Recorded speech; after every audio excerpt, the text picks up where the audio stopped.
Érica falou, a gente está na nutrição. Deixa eu só aceitar a gravação aqui. A gente está na nutrição muito antes dela se tornar a profissão do futuro, né?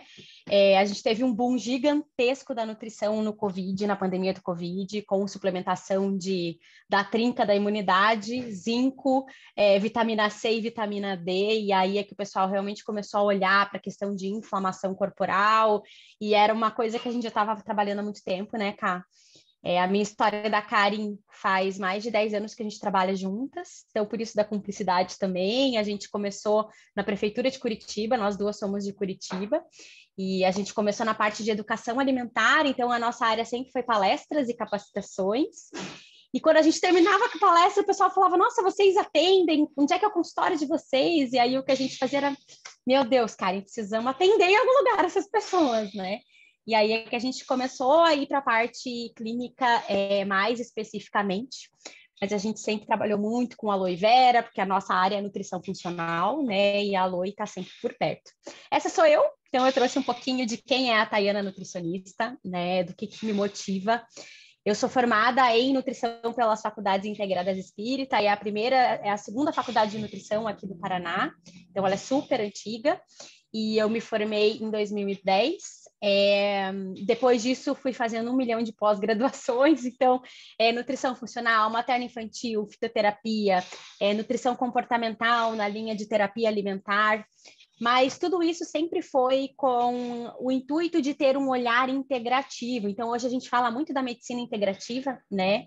E o que a gente busca no consultório, nosso princípio é que a alimentação, nunca é a causadora de alguma coisa, ela é sempre a consequência de algum outro sentimento, de algum outro distúrbio, e por si só ela também pode causar ou prevenir muitas doenças, né? Então, o nosso intuito sempre foi olhar para as pessoas como um todo. Então, quando chega uma pessoa com problema de estômago, que é um dos nossos temas aí da noite, não adianta a gente só olhar para o estômago dessa pessoa. Você vai num gastro e ele acha que você é um estômago. Não, você não é um estômago. Você é uma pessoa que tem uma vida por trás, uma alimentação, filhos, trabalho, estresse, um monte de coisa correlacionada. E aí a nutrição funcional, ela é super interessante porque ela costuma olhar este por detrás, né? Então chega um paciente lá com uma dor de cabeça que ele simplesmente toma remédio analgésico 6, 7 vezes por semana, e ele acha que aquilo é normal, quando na verdade ele tem uma intolerância ao leite, uma intolerância ao glúten, tem uma desbiose no intestino, e a nutrição funcional olha esse por detrás. E aí é que vem o que a Érica falou da medicina do futuro, né? Mas então vamos lá, gente. O que a gente vai conversar com vocês hoje, tá? A gente vai falar um pouquinho sobre este comer desordenado, sobre estômago e intestino especificamente, as suplementações que ajudam nisso, e vamos abrir no finalzinho uma parte para dúvidas. Mas mesmo assim, se quiserem me perguntar ao longo da palestra, só levanta a mãozinha e a gente chama vocês também, tá bom? Gente, essa é o nosso princípio da clínica, né? Então, quando eu e a Karen, a gente pensou na planning, a gente pensou numa clínica que conseguisse trabalhar esse holístico, então esse integrativo, esse olhar holístico, que é o olhar para todas as coisas, olhar para sentimento, olhar para relações, olhar para convivências, olhar para memória, para cultura e para a individualidade biológica. Então, cada um é cada um, né? Não existe... Por que dieta de gaveta não funciona? Porque, primeiro, dieta é difícil de funcionar. A gente precisa fazer uma reeducação alimentar e reinserção de hábitos. Segundo, porque eu tenho um metabolismo, a Karen tem outro, a Érica tem outro, o Jamil tem outro, ou seja, cada um é diferente. A gente tem uma individualidade biológica. O meu intestino é completamente diferente do intestino de outra pessoa, em questão de bactérias e de micro-organismos, com que eu responda bem a um fitoterápico que outra pessoa não responde, ao medicamento que outra pessoa não responde, que eu tenha sintomas, efeitos colaterais diferentes. E essa é a nossa proposta, para você cuidar do seu corpo, porque o seu corpo é a sua casa, é onde a gente mora. E se onde a gente mora não estiver bem cuidado, como que a gente vai conseguir ter qualidade de vida, né? E hoje, com esse boom da nutrição, os nossos pacientes são esses, são pessoas com mais de 40, 45 anos, que se veem jovens, né? Porque com o passar dos anos, a nossa expectativa de vida foi aumentando, então os nossos filhos vão viver 110, 120 anos, né? E aí, com 60 anos, você ainda é jovem, o corpo precisa acompanhar a gente. Então, a gente trabalha muito com essa questão de longevidade também, de trazer saúde de forma mais integrativa. E aí, começa a cuidar da nossa casa, então, né? Já que a gente tem tanto que cuidar dessa nossa casa, que é o nosso corpo, como que a gente começa? Então, eu trouxe a foto do iceberg, gente. Eu adoro trabalhar com ele. Por quê? Porque ali em cima dessa parte do iceberg, o que que a gente tem? A gente tem um problema. Então, chega uma pessoa no consultório e fala, consigo emagrecer, quero emagrecer. Mas o que que tem embaixo daquela água ali? Tem um distúrbio de comportamento? Tem um problema em casa com os pais, emagrecer? Se tem tudo isso ali por baixo. Aí eu vou lá, começo a fazer as dietas malucas da vida, de só tomar sopa, de só comer banana, de só comer salada, e a coisa acontece o quê? Não funciona. Por que que não funciona? Porque eu tô ali enxugando gelo, né? A parte de cima do iceberg, e não tô tratando aquela parte de baixo. Então, o nosso papel aqui é a gente olhar para esse integrativo. E aí vem o tal do comportamento alimentar, gente. Qualquer semelhança é mera coincidência. Mas tudo começa naquela pontinha ali, ó, da nossa roda, que é onde está o hormônio, os hormônios e o estresse. Por quê? Porque o nosso corpo é regido através de secreção hormonal. Então, a gente tem a tireoide, que é a nossa grande glândula do corpo, onde secreta os hormônios T3 e T4, que regulam tudo, desde o nosso metabolismo, quanto de caloria a gente vai gastar por dia, até o nosso humor, o nosso bem-estar, a nossa pele, o sono. A gente tem cortisol, por exemplo, que é o hormônio do estresse. Então, se eu estou estressado, eu libero muito cortisol. Esse cortisol em excesso bloqueia emagrecimento, pode causar doenças, ativar doenças autoimunes, enxaqueca crônica, assim como se o cortisol estiver baixo, em pouca quantidade, o que acontece? Eu não tenho energia para nada. Então, é uma pessoa que não tem concentração. Então, hormônios são um equilíbrio, né? Se o meu hormônio está desequilibrado, se eu estou com uma queda de serotonina, por exemplo, que as mulheres têm normalmente ao longo do ciclo menstrual, se eu tenho uma queda de serotonina, por exemplo, o que que vai acontecer? Vai me dar fome, mas vai me dar uma fome emocional, não uma fome fisiológica. E essa fome emocional normalmente é uma fome de quê? É uma fome de alimentos hiperpalatáveis. O que são esses alimentos hiperpalatáveis? As ditas porcarias. Então, os pacotinhos cheios de glutamato, os macarrões instantâneos, doce, chocolate principalmente. E tudo isso, todos esses meus hormônios em desequilíbrio, eles ativam essa vontade extrema de comer porcaria. Quando eu como porcaria, sobra pouco espaço para eu colocar comida saudável. Porque pensa comigo, eu vou lá de manhã, eu como um cereal matinal cheio de açúcar, tomo um iogurte cheio de açúcar quando eu estou fazendo uma refeição saudável, né? Ou então eu não como nada, passo de manhã batido, no meio da manhã me dá uma fome do cão, eu vou na padaria, compro uma coxinha e uma Coca-Cola. Depois, na hora do almoço, eu não tô com muita fome, porque, né, eu já comi coxinha no meio da manhã. Aí eu passo batido o almoço, mas lá pelas 2 da tarde eu vou na padaria de novo e compro uma bomba de chocolate com mais um refrigerante. Aí no meio da tarde eu também já não tô com muita fome, mas me dá uma vontade de comer, eu como mais um chocolate. Chega à noite, não vou fazer comida, né? Já que eu não comi nada direito o dia inteiro, vou comer esse salgadinho que tá aqui no armário mesmo. Sobrou espaço para comer fruta e verdura? Não sobrou. Então, eu acabo tendo uma deficiência de ingestão de nutrientes.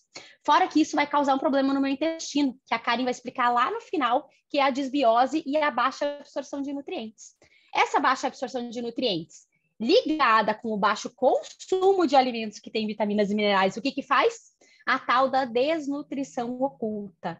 Esse era um termo que não existia uns 10 anos atrás, mais ou menos, era bem pouco falado, né? Então a gente achava que pessoas desnutridas eram aquelas criancinhas super magrinhas de países super carentes, onde aparecem os ossos, ou os anoréxicos, né, que aparecem todos os ossos, esses sim são desnutridos.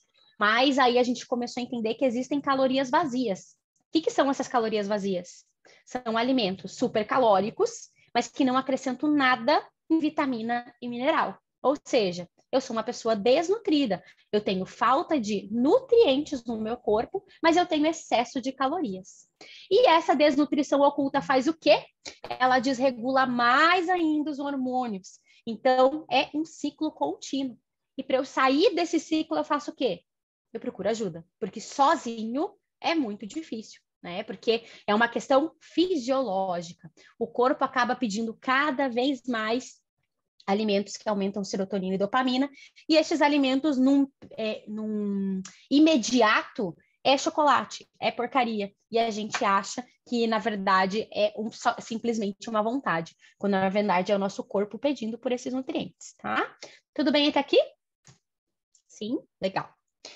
Então, gente, todos esses alimentos hiperpalatáveis em excesso e essa redução aí do consumo de vitaminas e minerais causam um monte de coisa no nosso corpo, né? Então, ganho de peso excessivo é o mais comum.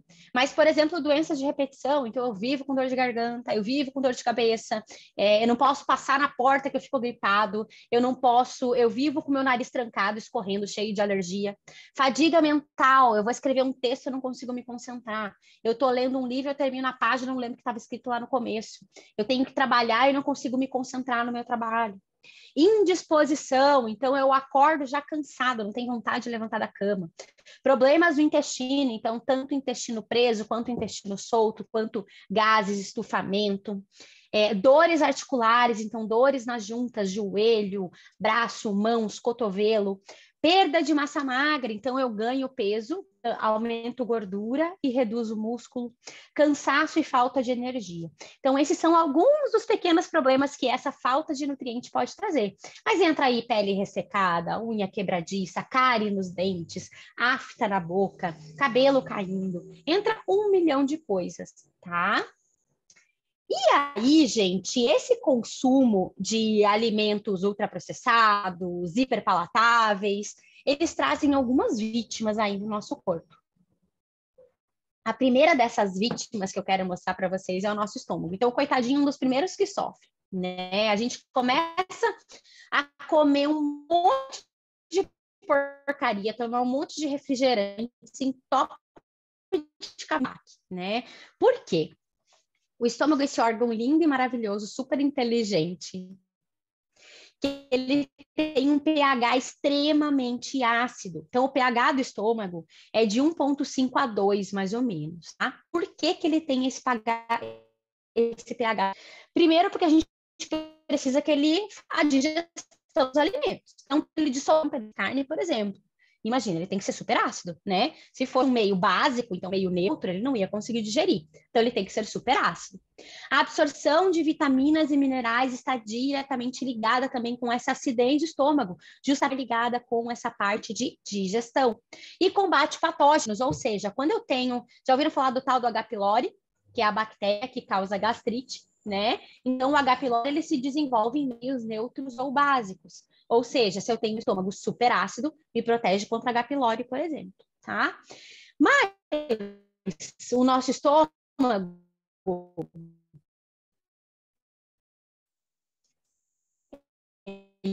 é um músculo com um ácido de 1,5 de acidez ali dentro, esse músculo tem uma camada interna de aproximadamente 220 graus Celsius. E aí, para a gente tirar essa forma do forno, eu preciso usar uma luva, né? Estômago de agressão dos ácidos, mas ao mesmo tempo ela consegue fazer com que o estômago funcione de forma adequada. Então, olhem lá, cor de rosinha, lindo, cheio de muco dentro dele. Esse seria um estômago perfeito, tá? Mas aí o que acontece, né? Por que tanta gente tem problema de estômago? Por que é tão comum a gente ter esse tipo de problema? Porque a acidez gástrica, primeiro, ela é muito sensível a sensibilidades alimentares. Você até rimou, né? Sensível a sensibilidades. Por quê? Quando eu tenho uma intolerância ao glúten, uma intolerância ao leite, uma intolerância a ovos, a qualquer tipo de alergia alimentar não diagnosticada, essa alergia, como forma de defesa do corpo, ele aumenta essa acidez gástrica. Primeiro ponto. Segundo ponto, alterações emocionais. Então, quando eu fico estressado, a primeira coisa que o estômago faz é aumentar essa acidez gástrica, também como forma de defesa, porque ele pensa, essa pessoa está tão nervosa que ela está consumindo todo o estoque dela de zinco. Por que quando a gente fica, só um parênteses, por que quando a gente fica estressada, a gente fica doente? Você tem a trinca da imunidade, vitamina C, vitamina D e zinco. E zinco é consumido em excesso quando eu estou estressado, E aí eu consumo todo o meu zinco, eu começo a ficar com a minha imunidade baixa. Imunidade, a acidez do meu estômago, porque se eu tô com a imunidade baixa, eu posso pegar qualquer patógeno. E aí aumenta essa acidez como forma de destruir qualquer bactéria que caia naquele estômago. Esse aumento de acidez pode causar o quê? A tal da, deixa eu virar aqui a página, gastrite por hipercloridria. Então, o que é isso? Hiper é excesso. Então, é excesso de ácido clorídrico, que é o ácido que fica dentro do nosso estômago. Até que eu começo a agredir o músculo do meu estômago, tá? A hora que eu agrido esse músculo do meu estômago é que eu começo a ter dor. Então, aquela dor epigástrica, que é a dor, famosa dor na boca do estômago, né? Essa dor é que começa a me incomodar na gastrite, tá? Se eu deixar isso evoluir, o que acontece? A úlcera, né? Por quê? Porque eu vou lá agredindo, até o momento que eu faço uma ferida nessa minha mão, que seria o caso da luva, ou no meu estômago, quando a gente pensa em mucosa. E aí essa ferida pode sangrar ou não, pode ter perfuração ou não, e aí a gente vai evoluindo no caos da gastrite por hipercloridria. Quais são, então, esses sintomas, né? O mais clássico é a tal da sensação de queimação no estômago. E aí eu não estou falando de esôfago, tá, gente? Eu estou falando da parte baixa do estômago, é nessa região aqui. Então, quando eu tenho essa dor na boca do estômago, essa sensação de queimação, é a gastrite. Azia, náusea, vômito. Tem gente que não tem queimação, não tem calor na boca do estômago, mas tem náusea, não consegue comer, né? Fica o dia inteiro enjoado. Fezes escurecidas, então a gente sempre tem que olhar, depois de evacuar, a gente sempre tem que olhar as nossas fezes, por quê? Fezes escuras, escurecidas, pretas, é sangramento no estômago. É sangue vivo, sangue vermelho é no intestino, tá? Então, quando tem escurecidas, pretas, é sangramento, pode ser uma úlcera. Dor entre as refeições, porque entre as refeições, quando eu tenho comida no meu estômago, o ácido tem com o que se ocupar. Quando o meu estômago está vazio, ele não tem nada para digerir, ele vai começar a digerir a parede do meu estômago. Então, é aquela dor de estômago vazio, é bem clássica da hipercloridria. Outra coisa que a gente consegue diagnosticar, que eu acabei não colocando aqui, é o consumo de alimentos ácidos. Então, se eu sou aquela pessoa que eu tomo um suco de limão, um suco de abacaxi, um suco de laranja, e aquilo me dá dor de estômago, então provavelmente eu estou num quadro de hipercloridria, que é o excesso de ácido no meu estômago, tá? E aí eu tô com dor de estômago, eu faço o quê? Eu vou no médico, né? Quando essa dor começa a ficar muito forte, eu vou no médico. Vou no médico, faço uma endoscopia, ele faz uma biópsia, ele vê que eu não tenho H. pylori, que eu só tenho simplesmente uma acidez no estômago por hipercloridria, por estresse, uma gastrite nervosa. O que ele faz? Ele prescreve uma medicação. Uma ranitidina, um esomeprazol, um omeprazol, os prazóis da vida são os mais comuns, né? E ele me prescreve essa medicação por quê? Porque ele quer reduzir a acidez do estômago para dar um tempo para minha mucosa se refazer. Então, o omeprazol, os prazóis da vida, eles são interessantes? São interessantes, mas se utilizados por um período de tempo. Então, eu vou tomar lá por 30, 60, no máximo 90 dias, e nesses 90 dias eu vou reduzir essa minha acidez do estômago para que a minha mucosa consiga se refazer. Mas esse remédio, ele não refaz a minha mucosa. Ele só dá férias para o meu estômago para ele conseguir refazer esse trabalho de refazer a mucosa. Só que se eu tomo o remédio, continuo nervoso, continuo estressado, comendo porcaria, comendo ultraprocessado, tomando refrigerante, me entupindo de café, de chocolate, eu dou férias. Não dou férias, né? O coitado vai continuar tendo que trabalhar e lidar com todos esses fatores externos. Ou seja, o que acontece? O esomeprazol, os prazóis, eles são remédios paliativos, ou seja, eles não tratam a doença. É que nem um remédio para dor de cabeça. Ele desliga o sinalizador da dor, mas ele não trata a dor de cabeça. Ele não trata a inflamação da cabeça, ele não trata o que tem por trás daquela dor. É isso que é um paliativo. E o prazol, ele é um paliativo. Ou seja, gente, é o famoso tampar o sol com a peneira. Por quê? Quando eu paro de tomar o remédio dali 60, 90 dias, o que acontece? O estômago começa a ferver de novo. A gente gosta de sentir dor, de desconforto? Claro que não, ninguém gosta, nenhum ser humano gosta. Aliás, não é para gostar, né? Porque quando a gente sente dor é porque tem alguma coisa errada. E aí eu vou lá, paro de tomar o remédio, o que acontece? Volta a doer. Se volta a doer, o que eu faço? Volto a tomar o remédio.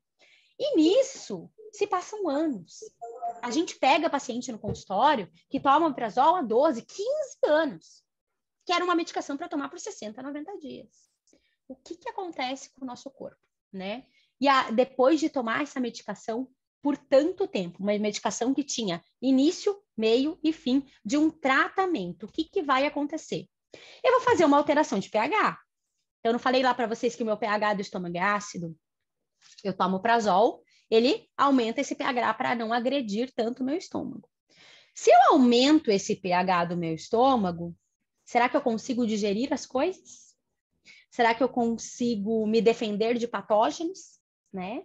Aí o que acontece? Eu começo a desenvolver um quadro que se chama hipocloridria, que é quando eu tenho pouca quantidade de ácido. Então, ao invés dele ficar em 1,5 a 2, ele começa a ter um pH de 3 a 5, que é um pH muito alto para um estômago. E olha lá as frutinhas e verduras que lindas dentro do estômago, né? Porque o que acontece?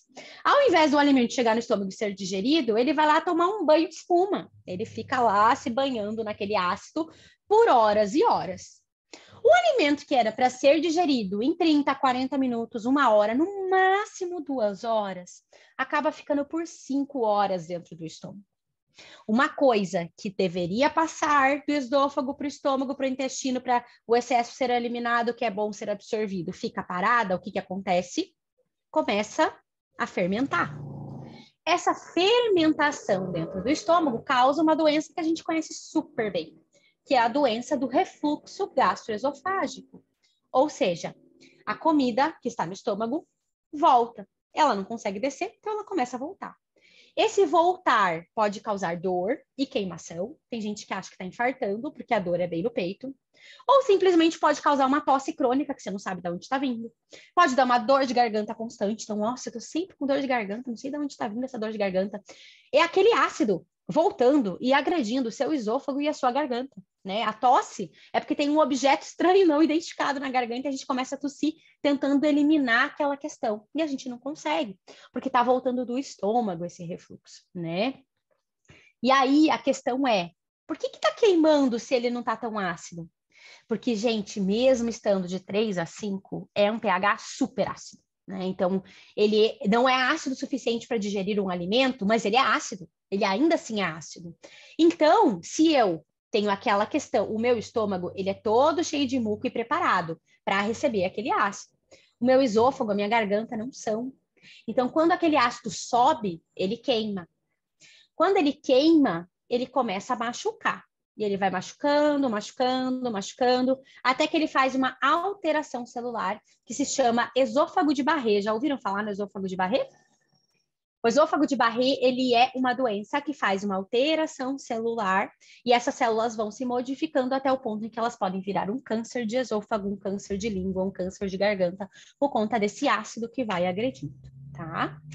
E aí, né, gente? Além do refluxo, essa hipocloridria, ela causa dor abdominal difusa. O que é isso? Quer dizer que é quando dói em todos os lugares e a gente não sabe de onde está vindo. Porque pensa, você está estufado, você tem distensão abdominal, porque aquilo está fermentando lá dentro. Está fermentando lá dentro, está formando gases. Então, está formando gases, está me incomodando, né? Então, eu vou estufando e vai dando uma dor em todos os lugares.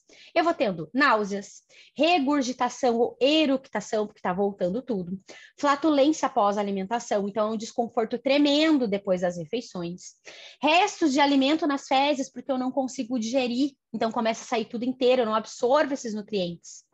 Língua esbranquiçada, então a nossa mucosa, ela começa na boca, a nossa flora começa na boca, a gente tem a flora bucal, a estomacal, a intestinal, e na flora bucal a gente já começa a ver essa alteração, que é essa língua branca.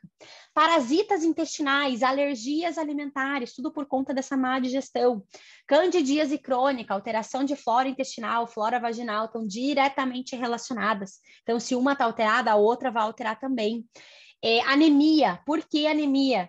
Se eu preciso ter acidez para digerir um alimento, eu preciso ter acidez para absorver nutrientes. E aí o que acontece? Eu vou lá, eu estou com deficiência de ferro, eu tomo suplemento, mas meu estômago não está pronto para absorver aquele suplemento de ferro. Aí o que eu faço? Cocô de ferro, porque eu não absorvo aquele ferro. Então eu jogo fora todo o dinheiro que eu estou gastando em ferro na farmácia. Unhas fracas, quebradiças, queda de cabelo. Por quê? Porque tudo isso vai acarretar nessa falta de nutrientes. Falta de nutrientes vai trazer outras questões para o nosso organismo. E aí eu volto na questão do nosso famoso iceberg. Chega lá um paciente no dermatologista porque eu tô com queda de cabelo. A queda de cabelo é a parte de cima do iceberg. Eu quero ir lá no dermatologista para ele me passar um minoxidil e eu simplesmente parar de cair meu cabelo, ele crescer, ficar volumoso, bonito. Só que embaixo desse iceberg eu tenho maus hábitos alimentares, uso excessivo de prazóis, secreção biliar alterada, desbiose intestinal, má digestão, estresse. Adianta tomar remédio para o cabelo parar de cair? Não adianta. Adianta paliativamente. Então, eu vou parar de tomar o remédio e meu cabelo vai voltar a cair de novo. Por quê? Porque se eu não tratar a parte de baixo do iceberg, eu vou estar enxugando o gelo. Então, eu preciso tratar primeiro as principais questões, para depois a gente começar a ter resultados permanentes. Senão, o resultado, ele é sempre temporário. E aí, gente, da onde vem a esperança? Né? Porque se a gente tem medicamentos alopáticos que são simplesmente paliativos, como que a gente consegue tratar uma doença, né? E aí a gente usa a aloe vera há muito tempo, por quê? Porque a aloe vera tem propriedades regenerativas. Então, quando a gente pensa em estômago, em intestino, em mucosa gástrica, a gente pensa em regeneração.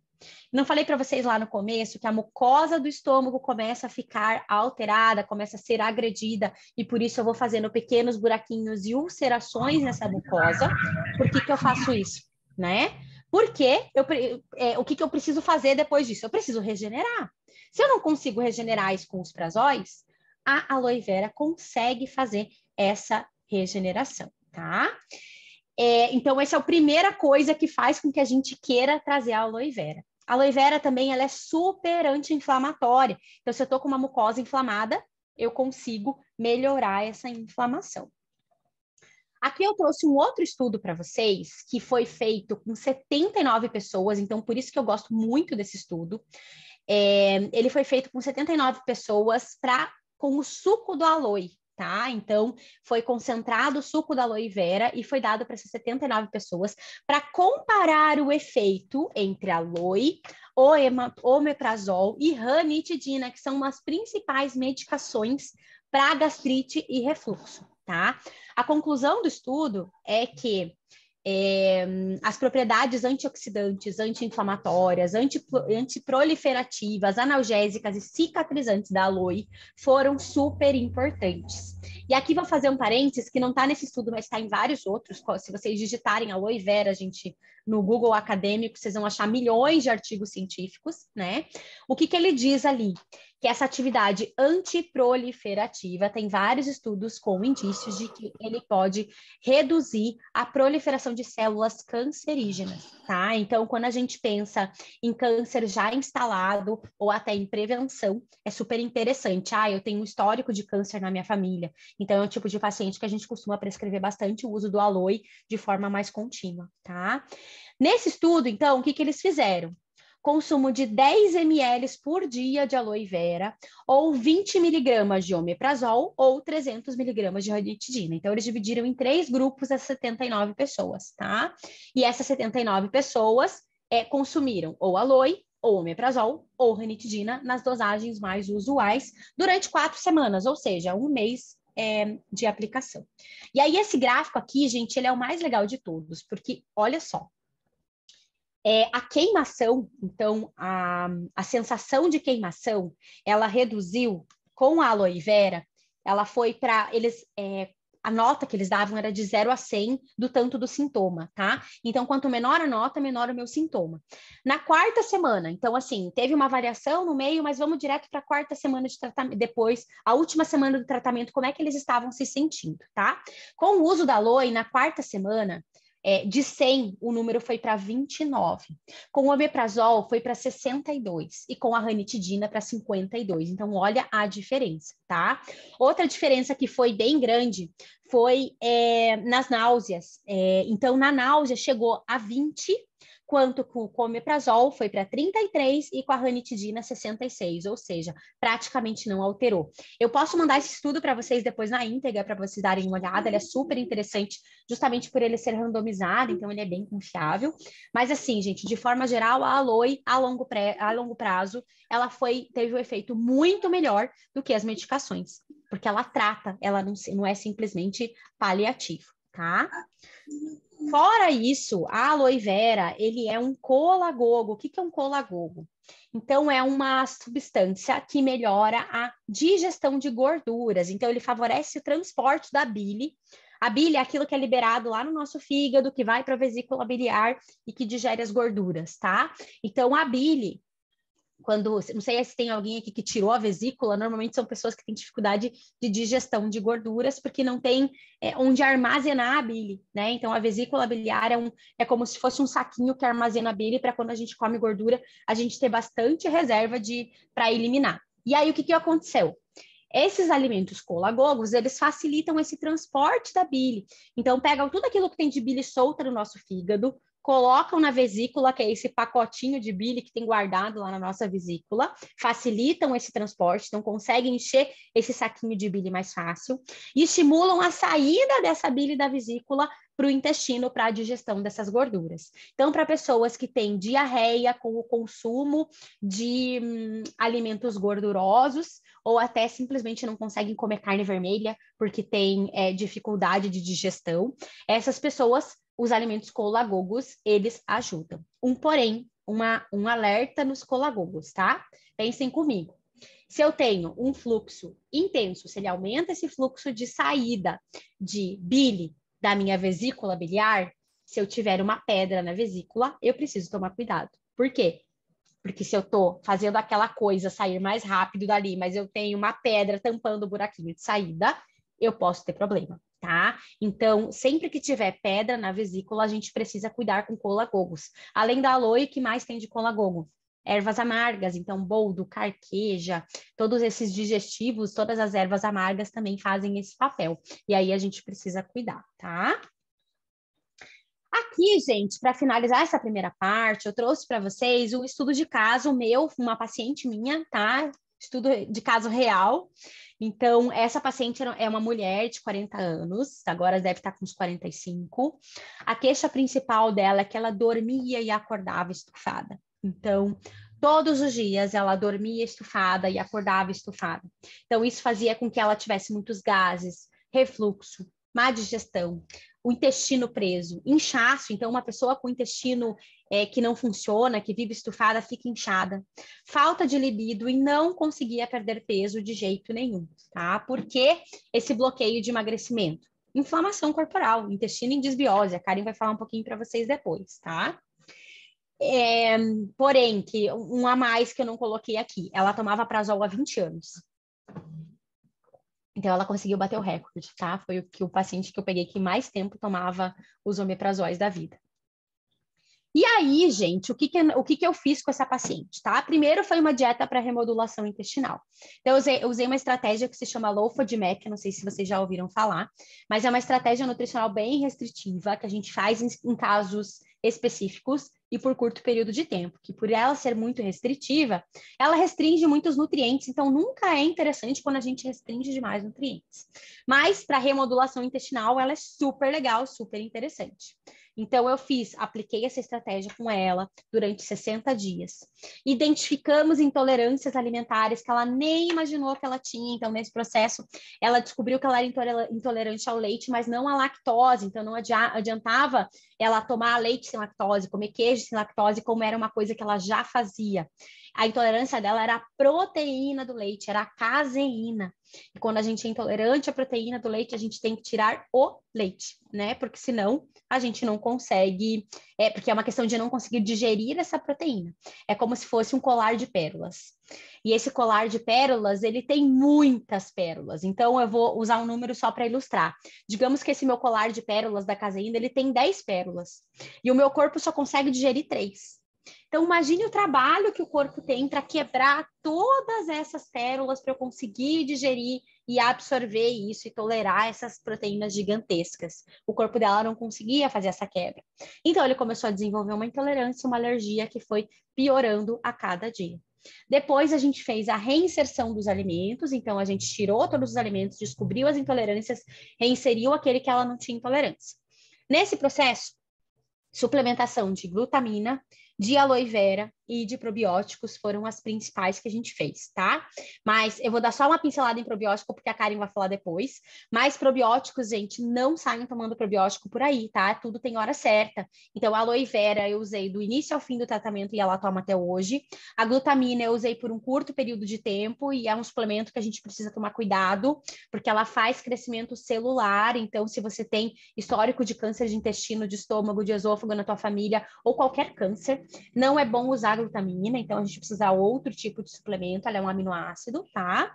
E o probiótico tem hora certa para ser inserido. Se inserido na hora errada, ele pode dar gases, estufamento, ou pode simplesmente não adiantar nada, tá? Então eu fiz a suplementação com essas 3 coisas, mas o principal foi a aloe, do início ao fim do tratamento, tá?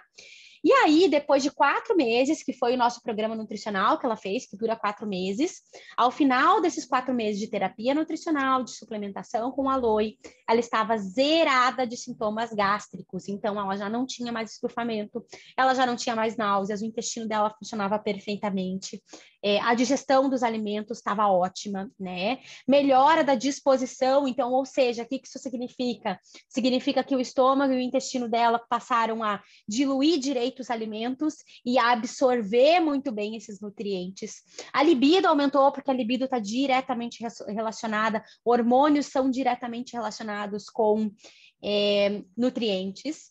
E de quebra, ela perdeu 8 quilos. Então, por que eu digo de quebra? Porque a gente não fez uma dieta de emagrecimento, a gente fez uma estratégia de remodulação intestinal. E aí ela estava inflamada, ela desinflamou e, por consequência, ela perdeu 8 quilos em 4 meses, tá? E eu coloquei entre aspas, porque ela me disse isso na última consulta dela e eu anotei no prontuário. Ela me disse, eu voltei a viver. Ou seja, um problema intestinal, um problema gástrico, muitas vezes a gente está acostumado com esse problema, a gente acha que está tudo bem, né? Ah, eu sou assim mesmo, tudo que eu como me faz mal, eu tenho estômago frágil, eu vou numa lanchonete, todo mundo come a mesma comida, só eu fico vomitando, ninguém mais passa mal. Ah, mas eu sou assim, eu sou frágil, né? Meu intestino é assim mesmo. O que eu mais escuto no consultório eu pergunto, e aí, como é que é teu intestino? Ah, meu intestino sempre foi desregulado, eu vou no banheiro uma vez por semana, mas eu sou assim mesmo. Não, gente, não é normal. Você não é assim mesmo. O ser humano não foi feito para ser assim mesmo. Se você tá assim, tem alguma coisa acontecendo. E a gente precisa descobrir o que é essa alguma coisa que está acontecendo, né? E aí, gente, a gente, depois de falar tanto sobre essa primeira vítima, a gente vem para a segunda vítima. Só deixa eu abrir o chat aqui, ver se tem alguma pergunta. Tá, legal. Então, aí a gente vem para a nossa segunda vítima desse comer desordenado, esse comer porcarias, esse comer fora de série. Aí eu vou passar para a Karen, para vocês ouvirem ela um pouquinho. Então, boa noite, pessoal. Tá, e você passa os slides daí para mim. Obrigada. Então, eu vou me apresentar um pouquinho antes de falar sobre o intestino. Então, eu sou nutricionista, sou formada, esse ano eu completei 20 anos de formada, sou formada pela PUC Paraná, especialista em nutrição funcional, então foi na nutrição funcional pela Valéria Pascoal, né, pelo Centro VP, que eu conheci a aloe vera em 2007, né, eu concluí a pós em 2009, em 2007 eles já falavam na aloe, e a Forever sempre esteve presente por ser a primeira, uma das pioneiras marcas que trazia o gel sem a toxicidade, né, que eu vou falar mais para frente para vocês. Então, a nutrição funcional traz uma visão muito diferenciada da nutrição tradicional. Ela olha o ser humano como um todo, né? E no decorrer desses anos aí, me especializei em saúde da mulher, em estética, sou fitoterapeuta também, e chefe de cozinha. Faço palestras, mentorias para nutricionista direcionada para a prática clínica, né, trazendo o como colocar no dia a dia e na rotina das pessoas a nutrição técnica mas também o amor, a empatia, a compreensão de que o ser humano que está ali na nossa frente nem sempre consegue fazer o que o nosso plano alimentar, que está lá no papel, seja executado. Né? Então, essa mentoria de ajudar profissionais a ter esse atendimento mais humanizado e técnico. Tá? Pode passar, por favor.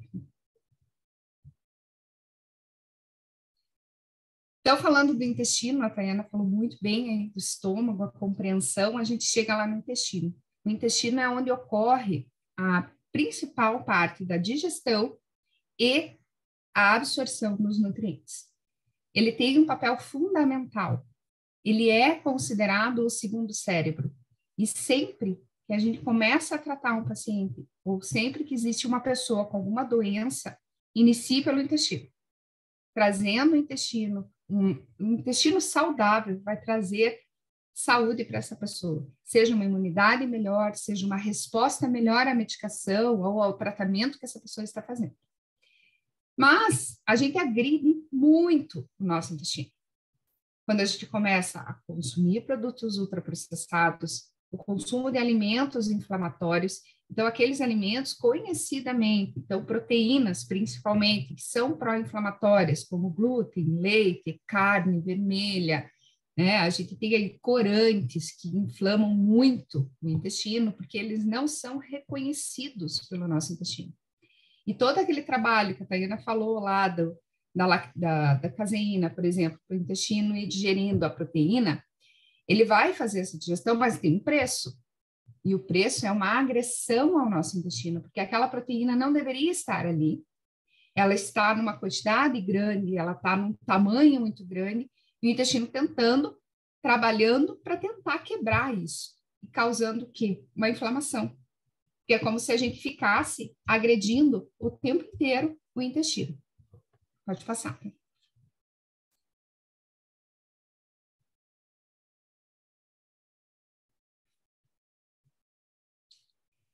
Aí acontece uma coisa chamada Liquigan, ou intestino permeável, que é muito comum mesmo. E hoje está se falando bastante dele, são aquelas urgências alimentares, urgências de banheiro, sabe? A pessoa sai correndo, tem uma cólica muito forte, não consegue identificar, não é um Crohn, não é... Mas existe uma fragilidade desse intestino. Mas, afinal de contas, o que é esse intestino permeável? Então, na primeira parte ali da imagem, vocês olham como é o intestino de uma forma saudável, né? Como deveria estar. As células bem juntas, bem próximas, impedindo a passagem do que não tem que entrar. Então, tudo para passar para a corrente sanguínea. Se for alimento, for nutriente, já passa na sua forma menorzinha para entrar para a corrente sanguínea e assim ser reconhecido e utilizado pelo nosso corpo. Quando a gente começa com processos inflamatórios, uso de antibióticos, uso de anti-inflamatórios, uso de alimentos com agrotóxico, poluição, estresse, a gente começa a agredir o intestino e ele começa a ficar permeável. Isso quer dizer, essas células começam a se separar, permitindo a passagem de coisas que não deveriam entrar, como se fosse uma peneira muito fina e que na agressão a gente perfura essa peneira e vai começar a passar pedaços inteiros de alimentos. Então, vamos pensar lá num pão, num leite, numa carne, né? Esse pedaço, essa proteína que tinha sido quebrada para a sua forma ativa e absorvível pelo nosso corpo, ela não vai ser quebrada. O organismo está com dificuldade de fazer essa quebra e ele vai passar uma proteína inteira. O que acontece quando eu tenho um corpo não identificado dentro da corrente sanguínea? Processo inflamatório, eu preciso tirar aquilo dali. É uma resposta imunológica, porque aquilo é um agente agressor. Pensando que está passando também bactérias, está passando toxicidades que não deviam estar ali, né? E que seriam eliminadas pelas fezes, mas como o intestino está permeável, ele vai absorver. Pode passar.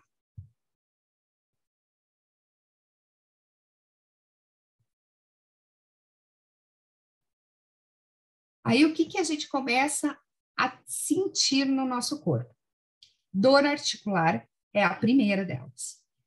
Então, vamos falar assim, uma proteína que entra inteira no nosso corpo é o glúten. Aí a gente fala assim, modismo de tirar o glúten. Não é modismo. É porque realmente a proteína do glúten, ele acaba passando inteira por essa permeabilidade do intestino e ela faz e tem afinidade por se depositar nas articulações. Aí vai o nosso sistema imunológico nos defender para tirar essa proteína dessa região, causando um processo inflamatório, daí incha, dói, enfim, né, todas aquelas consequências. Aí você vai fazer exame, não tem nada. Tá inflamado, tá inchado, mas não tem nada. Você não lesionou as articulações, né, ali os tendões, tá tudo bem, mas tá com dor, não consegue se movimentar. Aí a gente já começa a imaginar várias causas. Andei demais, exagerei na musculação, e muitas vezes nem é isso. Tá? Uma inflamação no próprio intestino, né? A gente pode ter uma fadiga crônica, pode ter reações de pele, desde inflamações até dermatites, quedas de cabelo, isso é bem acentuado quando existe essa permeabilidade exacerbada no intestino. Humor, então alterações do humor, o nosso intestino, ele produz muito serotonina, onde a gente mais tem a produção de serotonina. Se o nosso intestino está debilitado, pensa como que é o humor da pessoa, né? Então, a gente tem essas situações e a gente tem também dor de cabeça, né, crises de enxaqueca. Então, as pessoas começam a desenvolver outros sintomas que fogem lá do intestino. E, às vezes, a gente começa a tratar lá uma dor de cabeça, uma enxaqueca crônica, apenas como uma enxaqueca, sem saber onde está a causa. Muitas vezes, a causa está lá no intestino. Pode passar, por favor. Aí eu trago essa imagem para vocês, gente, que é o cérebro e o nosso intestino. Eles são muito parecidos, não são? É porque eles têm uma relação direta. E isso já está comprovado cientificamente, que a barreira intestinal, ela está diretamente relacionada à barreira hematocefálica. Então, quando a gente tem uma pessoa com depressão, uma depressão grave, ansiedade, crises, né, de outros transtornos aí de humor que possam causar, muitas vezes ela está relacionada e o tratamento começa lá no intestino e a gente tem uma resposta positiva, né? Quando a gente começa a tratar o intestino, uma resposta positiva no alívio desses sintomas. Pode passar. Aí eu trago para vocês aqui assim, ó, acabei de falar para vocês que o intestino produz serotonina, mas o intestino está debilitado. Ele está inflamado, ele já não tem mais as vilosidades que ele deveria ter, que elas já diminuíram o seu tamanho, abriu os espacinhos entre ele, permitindo a passagem. Vocês acham que esse intestino vai estar liberando alguma serotonina? Não. Mas o corpo vai buscar isso. E como a Tayana já falou lá atrás, ele busca onde? Na alimentação.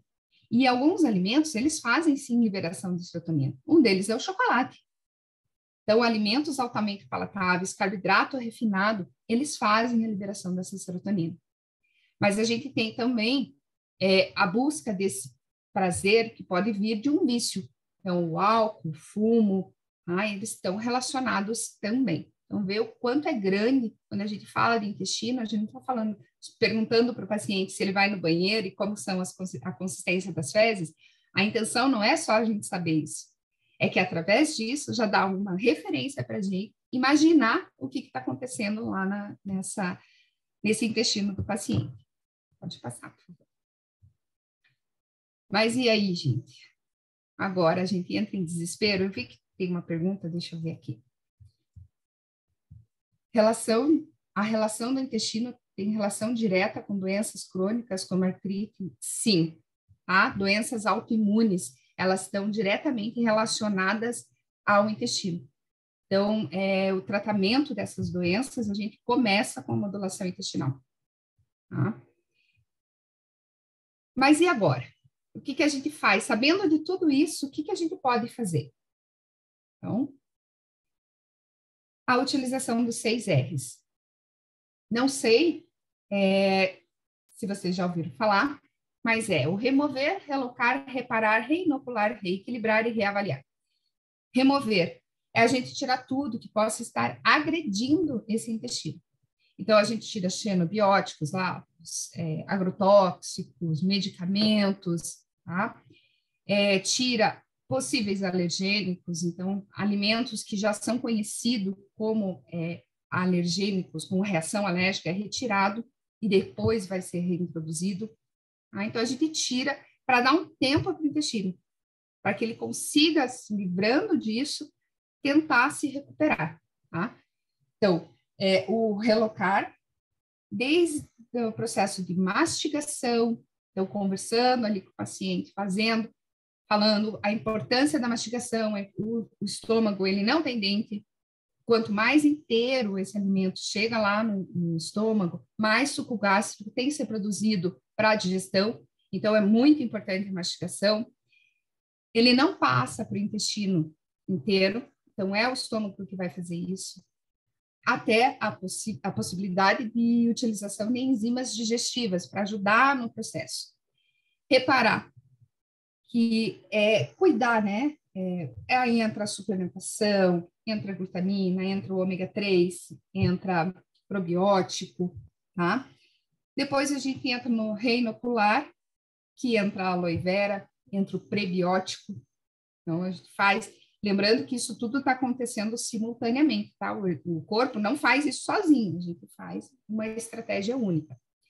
Reequilibrar, então, trazer essa pessoa aí para uma alimentação adequada, então, tirar ou mudar, né, hábitos de vida dessa pessoa para que ela tenha uma alimentação mais saudável. E mudar o hábito não quer dizer que ela nunca mais vai comer aquilo que gosta. Ela vai comer, mas não com frequência. A frequência e o dia a dia vai ser uma alimentação saudável, uma alimentação que vai deixar os órgãos do intestino bem alimentado, bem nutrido, para estar pronto para fazer a digestão desses outros alimentos que não são assim tão saudáveis. Tá? E reavaliar. Né? Reavaliar depende de cada profissional, mas pode ser em 30, 60, 90 dias, depende também de como está o paciente. Tá? Pode passar. Eu trouxe para vocês aqui uma imagem de como são as vilosidades intestinais. Então, a gente vê aí o tamanho, né, medido isso em biópsias, eles fazem a medição disso na colonoscopia, para ver como que está, se já está com permeabilidade, se está conseguindo fazer a absorção adequada dos nutrientes, e a gente precisa desse dedinho, né, parece um dedinho, ele tem que estar alto, e quanto mais alto, melhor, né, a digestão, a absorção, e melhora a permeabilidade do intestino. Pode passar. Então, aqui entra o tratamento. E o que a gente faz de suplementação, principalmente? Não existe... não adianta a gente achar que vai sair prescrevendo vitamina e mineral para um paciente que está anêmico, vou passar ferro e ele vai absorver. Ele não vai absorver. Eu preciso primeiro recuperar o intestino, recuperar essas vilosidades, para que daí sim eu possa dar qualquer suplementação. Tá? E como que a gente inicia esse processo? Normalmente é a glutamina, quando possível, né? Então, com essas exceções que a Tayana falou ali, em algumas situações que ela não é indicada, mas normalmente é a glutamina, na quantidade que é absorvida no intestino. Então, a gente tem essa glutamina, quando a gente passa, ela tem uma absorção intestinal na gramagem que a gente passa, não indo, né, não sendo utilizada em outras partes do corpo. Então, a gente consegue uma recuperação boa dessa mucosa. A aloe, ela tem, além dela ser anti-inflamatória, ela é um prebiótico, ela é um probiótico, ela ajuda nessa formação dessa flora intestinal novamente. Nem sempre a gente pode passar o probiótico de cara já, assim, a gente tem que esperar uma mudança alimentar, tem que esperar um reequilíbrio do intestino para daí sim entrar com o probiótico. E a aloe vera a gente começa já no início do tratamento com uma excelente resposta. principalmente pacientes que têm muita diarreia, né? Então, tem diarreia por conta da permeabilidade intestinal, e a gente começa o uso da aloe vera e melhora principalmente a urgência do banheiro. Tá? Pode passar. Eu trouxe para vocês aqui um estudo, tá? Ele foi in vitro, e mostrando que a recuperação, ela realmente acontece, o aumento com o uso da aloe em gel faz a recuperação das vilosidades intestinais. Tá? Então, foi um estudo feito com camundongos e analisado depois, né, a biópsia do intestino. Então, é um estudo recente, de 2021, fortalecendo ainda mais o uso do gel de aloe vera. Pode passar. Mas e aí? A gente pode usar qualquer aloe vera? Eu posso usar a aloe vera que eu tenho no terreno, no quintal, ou que tem na casa da minha avó? O que vocês acham? Não. Tá? Pode passar, tá, por favor. Aqui eu trouxe uma parte de um estudo para vocês, mostrando que a aloe vera, essa aloe vera, se não for passar por um processo adequado, ela é hepatotóxica. Então, ela causa um problema para o fígado. Um problema sério em curto espaço de tempo. Por isso, a gente tem que ter produto que seja liberado para venda e realmente para o consumo. A aloe vera, quando a gente tem essa de casa, ela pode ser usada na pele, externamente, tá? Que a gente vai ter muito benefício. Mas para comer, para ingerir, não. Tá? Pode passar. Então, a única marca, gente, liberada pela Anvisa é a marca da Forever. Tá? Então, assim, o nosso código de ética não permite que a gente divulgue marcas específicas de produto. Porém, nesse caso, é a indicação, porque existem outros laboratórios que vendem aloe vera, mas não é liberado no Brasil. Tá? Então, essa é a única marca e é a indicação da aloe vera da Forever. Pode passar. Aqui, volta um pouquinho. Eu trouxe uma imagem aqui do coração para mostrar que sem o nosso intestino funcionando de maneira adequada, não tem como a gente ter uma vida equilibrada. Principalmente numa situação de humor, não tem como uma pessoa que não tem o intestino funcionando, que tem uma inflamação intestinal, que está tendo ali absorção de coisas que não deveriam ser absorvidas, está tendo má digestão, não absorve vitaminas e minerais na quantidade que tem que absorver, essa pessoa ter condições de ter uma vida ativa de qualidade. Então, cuidar do intestino é importante, previne doenças e ajuda, inclusive, no bom humor. Tá? Aí eu trouxe, pode passar, tá? Um estudo de caso, é um homem, que eu atendi há um tempo atrás, de 35 anos. Ele era um celíaco não tratado, porque ele descobriu com 18 anos que ele tinha doença celíaca, mas ele nunca teve sintoma nenhum, então ele continuou comendo. Né? Ele evitava, de vez em quando não comia. Só que quando é novo, o corpo tem uma facilidade de recuperação. A pessoa vai ficando mais velha, essa agressão, ela vai ficando mais evidente e as consequências do não cuidado vão aparecendo, né? Então, ele foi para o médico, porque ele estava com algumas situações, e o gastro que acabou encaminhando para a Nutri. Então, a principal queixa era queda de cabelo intensa, tá? Pele muito ressecada, que chegava a partir, dor abdominal, anemia, então, pelos exames de sangue já havia uma anemia considerável, cansaço extremo, tá? Até associado à deficiência do ferro que ele tinha, muita dor articular.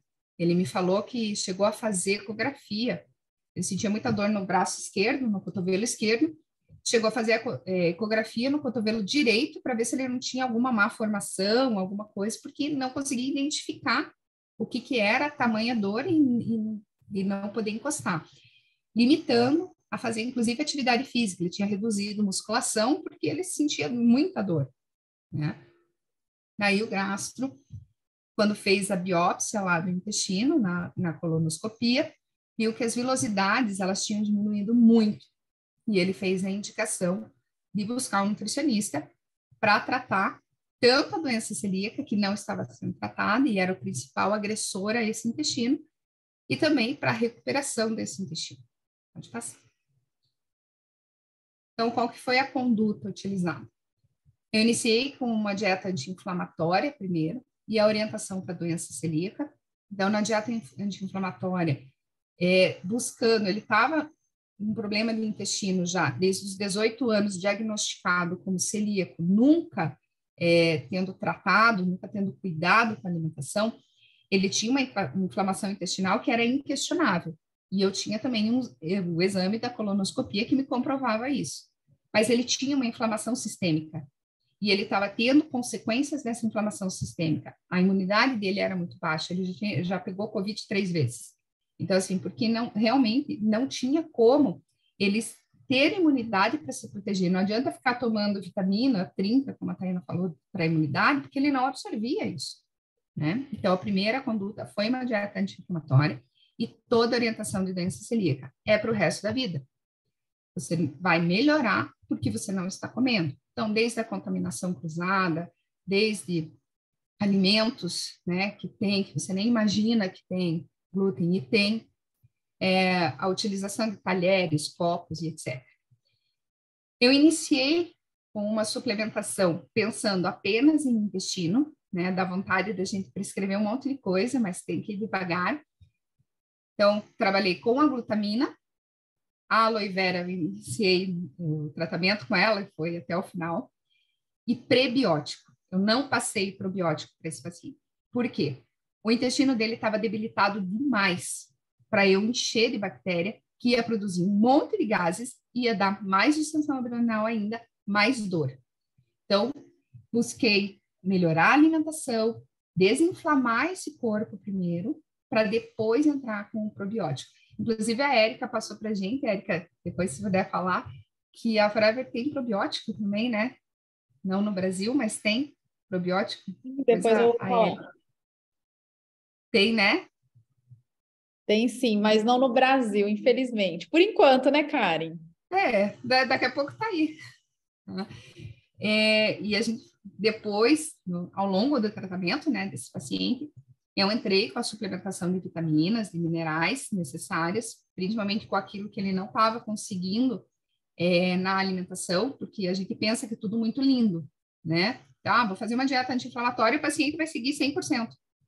Acreditem que é a minoria que consegue seguir 100%, mesmo quando eles estão debilitados, porque é uma mudança muito radical, né? E ele, ao longo do tratamento, aí eu entrei com a suplementação de algumas vitaminas, minerais, usei muito fitoterápico com eles, em forma de chá, em cápsulas também, e forma de especiarias ali, em temperos, em momentos, para dar muito fitoquímico para ajudar nesse processo. E, como eu disse lá no início, a aloe vera acompanhou até o final do tratamento. Pode passar, por favor.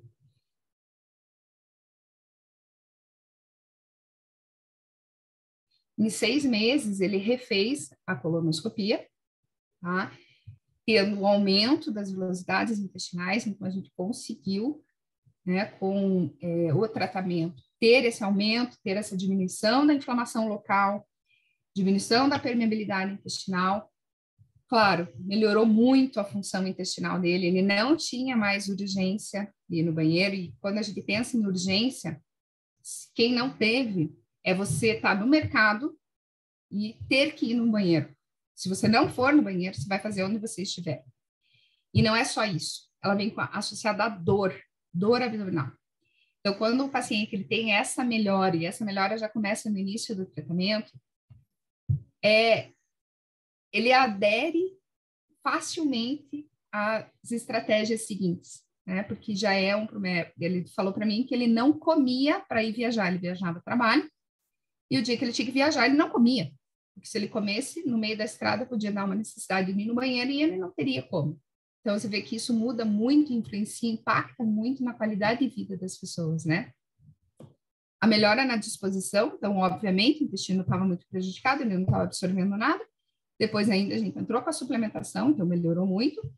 E o que melhorou em menos de 10 dias foi a ausência das dores musculares. Claro, paciente de 35 anos, um paciente novo, né, ainda não respondeu muito bem na retirada do glúten, ele já respondeu bem a essa ausência de dor.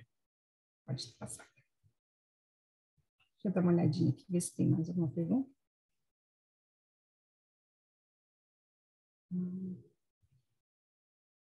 Tem uma pergunta.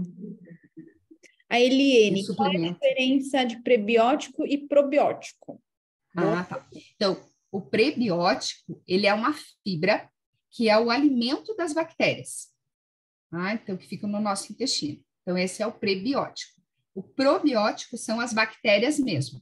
Então, quando a gente faz um uso de probiótico, não adianta usar esses probióticos de farmácia, tá? Me fugiu o nome do mais comum, Bifidobacterium, por exemplo. Ele é uma cepa de bactéria só, e isso mais atrapalha do que ajuda. Quando você vai fazer uma suplementação de probiótico, é no mínimo 4 a 5 cepas de bactéria. Então, você tem ali uma inoculação no intestino de pelo menos 5 bilhões de bactérias. Então, não adianta ir lá tomar esses de farmácia aí, que não vai ajudar, pode ainda favorecer a desbiose, porque daí é o crescimento exagerado de um tipo de bactéria só. Tá?